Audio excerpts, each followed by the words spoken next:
नमस्कार दोस्तों। आज का टॉपिक है combined separating and throttling calorimeter.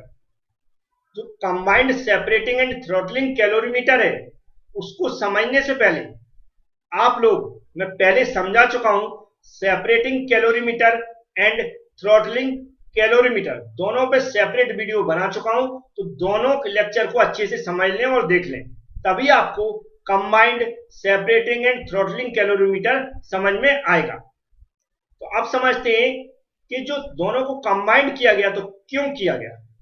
तो हम लोगों ने सेपरेटिंग कैलोरीमीटर जब समझा था उसमें मैंने बताया था जो सेपरेटिंग कैलोरीमीटर है, इससे जो हम ड्राइनेस फ्रिक्शन फाइंड आउट करते हैं वह एग्जैक्ट नहीं फाइंड आउट कर पाते, वह अप्रोक्सीमेट ड्राइनेस फ्रिक्शन होती है।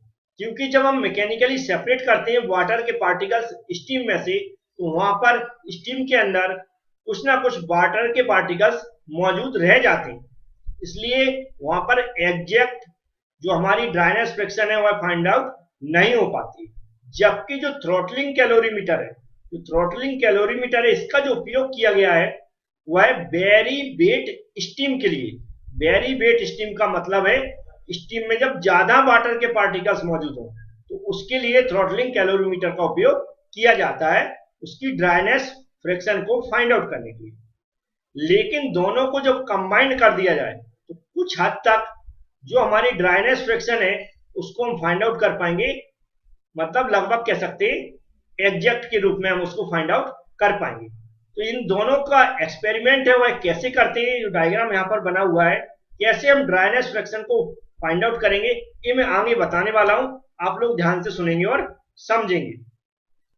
तो सेम ही हमें समझाना, जैसे मैंने सबसे पहले क्या लगा हुआ है यहाँ पर सेपरेटिंग कैलोरीमीटर लगा हुआ है। तो नॉर्मली एक पाइप है जहां पर सैंपल ट्यूब बोलते हैं इसको, जिसमें हम क्या करेंगे सैंपल के रूप में जो यहाँ पर हम कनेक्ट कर देंगे स्टीम, वह यहाँ से छोटे छोटे छेद में से, छोटा छेद रहता है उसमें से स्टीम क्या अंदर आएगी, स्टीम क्या आएगी अंदर आएगी। यहाँ पर स्टीम वाल्व लगा हुआ है जो स्टीम को कंट्रोल करता है, जब हम चालू कर देंगे तो स्टीम आगे बढ़ेगी और नहीं चालू करेंगे तो नहीं आगे बढ़ेगी, या जितना फ्लो हमें आगे भेजना उतना फ्लो हम स्टीम वाल्व के थ्रू भेज सकते हैं। स्टीम आगे आएगी तो यहाँ पर जो हमारा सेपरेटर लगा हुआ है, सेपरेटर दिख रहा है आपको, सेपरेटर लगा हुआ है, ऐसा सेपरेटर लगा हुआ कप की तरह होता है। तो जैसे ही यहाँ पर स्टीम गिरती है तो वाटर के पार्टिकल्स मूवमेंट ऑफ इनर्शिया कारण क्या होते हैं, उनका वेट थोड़ा ज्यादा रहता है।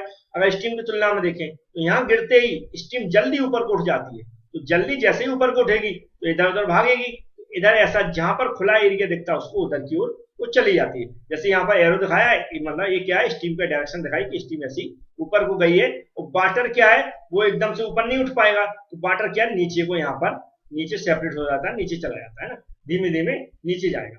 ठीक है, वाटर नीचे जाएगा तो उसको वाटर को सेपरेट, यहाँ पर जो सेपरेट वाटर नीचे आएगा उसकी क्वांटिटी को मेजर करने के लिए यहाँ पर हम क्या लगा देते हैं, वाटर गेज का उपयोग करते हैं। जब आपने सेपरेटिंग कैलोरीमीटर पढ़ा था, देखा था उस वीडियो को, तो उसमें देखा होगा मैंने बताया था।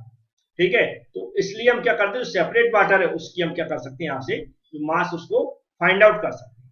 और जो अब हमने क्या किया, यहाँ पर जो सेपरेट हो रही है, जो स्टीम सेपरेट हो रही है, उसका कनेक्शन हमने कहां पर कर दिया है, जो हमारा कौन सा थ्रॉटलिंग कैलोरीमीटर है उससे हमने क्या कर दिया कनेक्शन।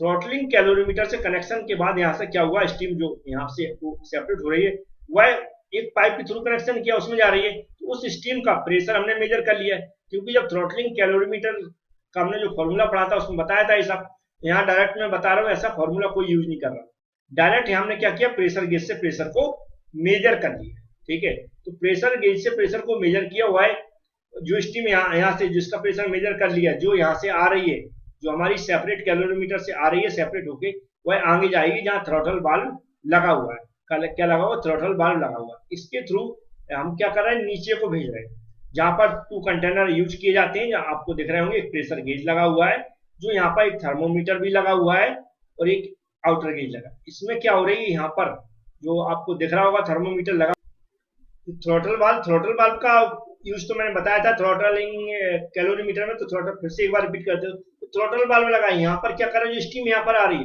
उसको सुपर हीटेड स्टीम में कन्वर्ट करता है। क्योंकि ऑलरेडी जो स्टीम यहाँ आएगी, ऑलरेडी उसका मैक्सिमम वाटर यहाँ पर सेपरेट हो जाता है, थोड़े बहुत वाटर के पार्टिकल्स मौजूद होते हैं, तो वह उसको क्या सुपर हीटेड में और कन्वर्ट कर देती है यहाँ से। और इसके अलावा क्या, उसकी एंथैल्पी में कोई परिवर्तन नहीं होता है, लेकिन प्रेशर ड्रॉप हो जाता है। क्या, थ्रॉटलिंग वाटर से जब यहाँ से गुजरेगी स्टीम, उसका प्रेशर ड्रॉप हो जाएगा, यहाँ पर प्रेशर कुछ और होगा और इधर इससे गुजरने के बाद प्रेशर कुछ और होगा, लो हो जाता है। इतना समझ लो, प्रेशर क्या हो जाता है, लो हो जाता है।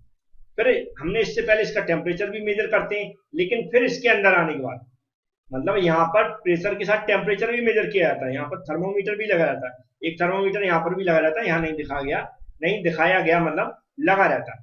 फिर इसके बाद जब यहाँ पर जो सेकंड जो यहाँ पर लगा हुआ है, जो आफ्टर थ्रॉटलिंग के बाद स्टीम आ रही है, यहाँ पर भी हम एक थर्मोमीटर लगाते हैं और प्रेशर गेज लगाते हैं, क्योंकि यहाँ थ्रॉटल वाल्व के द्वारा प्रेशर परिवर्तन हुआ है। तो जो परिवर्तन हुआ है यहाँ पर जो प्रेशर गेज लिखा हुआ है, लेकिन जब हमने थ्रॉटलिंग कैलोरीमीटर पढ़ाया था, वहां पर क्या यूज किया था, हमने मैनोमीटर का, यू टाइप की मैनोमीटर है उसका यूज किया था। उसके थ्रू हम क्या करते हैं, कैलकुलेटर प्रेशर को कैलकुलेट करते हैं। तो उसके थ्रू हम प्रेशर को कैलकुलेट कर लेते हैं, या प्रेशर गेज लिखा है जैसा डायग्राम में लिखा वैसा लिख के आए, यहाँ से हम P2 फाइंड आउट कर लेते हैं, है ना। इसके बाद क्या होता है, इसका टेम्परेचर थर्मोमीटर के द्वारा आफ्टर थ्रॉटलिंग के बाद तो टेम्परेचर थर्मोमीटर के द्वारा यहाँ पर मेजर कर लेते हैं, क्योंकि सुपर हीटेड हो जाती है हमारी स्टीम, है ना। और जो हमारी स्टीम आउटर चैम्बर है उसके थ्रू हमारी स्टीम बाहर निकल जाती है। और फिर इसकी कैलकुलेशन कर लेते हैं। तो कैलकुलेशन में होता है x जो निकलेगा उसमें x1 इंटू x2, इससे हम क्या करते हैं, फाइनल x निकालते हैं। x1 हमारी इससे निकलेगी, इससे जो निकलती है उसको मानते हैं, x2 हमारी जो इससे निकलेगी, मतलब यहाँ पर भी हम कुछ कैलकुलेशन कर सकते हैं। जो हमारा सेपरेट लगा हुआ है यहाँ पर कैलोरीमीटर, ठीक है, और यहाँ सेपरेटिंग कैलोरीमीटर लगा है और जो हमारा दूसरा लगा है, इससे हम x2 निकाल लेंगे। तो दोनों का मल्टीप्लाई करके हम जो फाइनल x निकलेगा वह ड्राइनेस फ्रिक्शन की जो भी हमारी क्वांटिटी होगी वह निकाल सकते हैं। तो इसको भी मैंने सिंपल तरीके से समझाने की कोशिश की, समझ में आया होगा। मैक्सिमम कभी भी समझ में नहीं आता तो जो पीडीएफ है हमारी एबी क्लास एप्लीकेशन के अंदर, बहुत सारे बच्चे ऑलरेडी उससे स्टडी कर रहे हैं। जहां जहां मुझे लगता है वो टॉपिक में अपलोड करते रहता हूँ। यदि आपके पास एप्लीकेशन नहीं तो एप्लीकेशन डाउनलोड कर लें। डाउनलोड करने के बाद नीचे आप देखेंगे जो भी कोर्स किस तरह अभी क्या प्रॉब्लम होती, डाउनलोड तो कर लिया, अब आपको कोर्स को पता नहीं कहाँ पर मिलेगा। तो उसके लिए मैंने जो डिस्क्रिप्शन बॉक्स है वीडियो का डिस्क्रिप्शन बॉक्स में एक लिंक दिया मैंने स्टार्टिंग में, उस लिंक पे क्लिक करें। क्लिक करते ही आप क्या करेंगे, उस वीडियो को जब पूरा देखेंगे तो उसमें सारी प्रोसेस बताई गई है। किसी को और भी कुछ प्रॉब्लम आती है तो हमारा नंबर उस पर कॉन्टेक्ट कर सकते हैं, इससे पूरी प्रोसेस भी पूछ सकते हैं और तसल्ली के साथ सारे क्वेश्चन डाउट क्लियर करके आप क्या कर सकते हैं, उस कोर्स को क्या कर सकते हैं, अनलॉक कर सकते हैं, है ना। सब फोर्थ सेम के ऑल सब्जेक्ट मिल जाएंगे। फोर्थ सेम के नहीं, जो बीटेक है, डिप्लोमा है, कोई भी सब्जेक्ट हो वो आपको मिल जाएंगे। लेकिन अभी जो फोर्थ सेम का और सब्जेक्ट है वो भी कंबाइंड मिल जाएगा, यदि आप फोर्थ सेम के स्टूडेंट अभी इस वीडियो को देख रहे हैं। Thank you friends.